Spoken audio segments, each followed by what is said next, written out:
अब हम डिस्कस करेंगे कि डायग्नोसिस कैसे करना है। अगर आपको सिम्टम्स आ रहे हैं किडनी स्टोन की, ठीक है, तो उसको डायग्नोसिस का कैसे किया जाता है, कौन से बेसिक टेस्ट करवाए जाते हैं जिनसे ये श्योर होता है कि वाकई गुर्दे की पथरी है, ठीक है। तो उसमें ये देखा जाता है कि गुर्दे की पथरी अगर है तो उसकी किस्म कौन सी है, कौन सी टाइप, क्योंकि आगे जब ट्रीटमेंट करना है तो उसके लिए पता होना चाहिए कि कौन सी टाइप का किडनी स्टोन है। तो उसमें ब्लड के टेस्ट भी कराए जाते हैं, यूरिन के टेस्ट भी कराए जाते हैं, कुछ स्कैन्स कराए जाते हैं, ठीक है। तो ब्लड में क्या किया जाता है, अभी हमने डिस्कस किया था कि कुछ मिनरल्स बड़े होते हैं ब्लड के अंदर, ठीक है, या इलेक्ट्रोलाइट्स, तो उनकी वजह से स्टोन फॉर्मेशन हो सकता है। तो ब्लड टेस्ट करा के देखा जाता है कि कहीं वो मिनरल्स तो नहीं बढ़े हुए। फॉर एग्जांपल कैल्शियम का लेवल चेक कर लेते हैं, ऑक्सलेट चेक कर लेते हैं, और साथ में यूरिक एसिड, क्योंकि यूरिक एसिड स्टोन भी एक होती है ना, यूरिक एसिड बढ़ा उससे भी यूरिक एसिड स्टोन हो सकता है, तो यूरिक एसिड के लेवल्स भी चेक किए जाते हैं। तो उसके बाद यूरिन का टेस्ट भी कराए जाते हैं, ठीक है, क्योंकि देखिए यूरिन के टेस्ट से बेसिकली आइडिया होता है, ज़्यादा जो पता चलता है ना यूरिन के टेस्ट होता है। क्यों? क्योंकि अगर कोई मिनरल ज़्यादा है, ठीक है, बॉडी के अंदर, तो वो यूरिन से क्लियर भी तो हो रहा होगा ना। तो जैसे आप यूरिन का टेस्ट करोगे तो आपको वो मिनरल वहाँ पे मिलेगा, उसके क्रिस्टल्स मिलेंगे, ठीक है।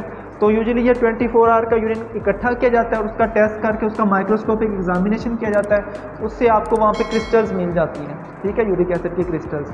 यूरिक एसिड भी हो सकती हैं, कैल्शियम ऑक्सलेट भी हो सकती हैं। तो यूरिन के टेस्ट से क्या पता चलता है, माइक्रोस्कोपिक एग्जामिनेशन से हमें पता चल सकता है कि स्टोन है और कौन सा स्टोन है, ठीक है। नेक्स्ट हम कुछ स्कैन्स भी करा सकते हैं, ठीक है, कुछ स्कैन होते हैं। स्कैन में most of the time ultrasound के यू भी कराया जाता है, किडनी यूरिन ब्लैडर का अल्ट्रासाउंड, ठीक है। अब अल्ट्रासाउंड पे मोस्ट ऑफ द टाइम जो है ना, या तो अगर स्टोन बड़ा हो तो वो पिक हो जाता है, ठीक है, लेकिन अगर स्टोन छोटा हो, ठीक है, तो वो समटाइम पिक नहीं होता। तो उसको मोस्ट ऑफ द टाइम जो अल्ट्रासाउंड के ऊपर आपको जो फाइंडिंग मिलेगी वो लिखा होता है हाइड्रोनेफ्रोसिस।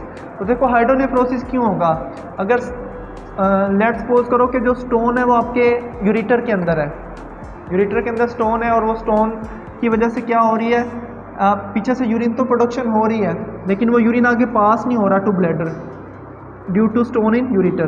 तो क्या होगा, पीछे प्रेशर बढ़ेगा किडनी के ऊपर, ठीक है, उससे किडनी स्वेल हो जाए क्योंकि यूरिन यहाँ पे इकट्ठा होना शुरू होगा, उसको बोलते हैं हाइड्रोनेफ्रोसिस।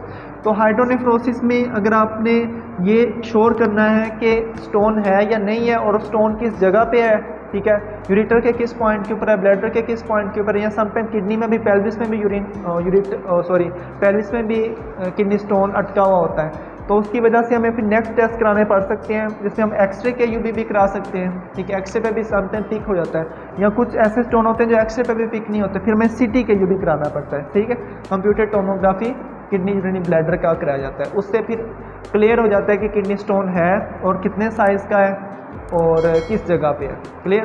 तो ये हमने डायग्नोसिस डिस्कस किया है कि कैसे पता चलेगा कि गुर्दे की पथरी है।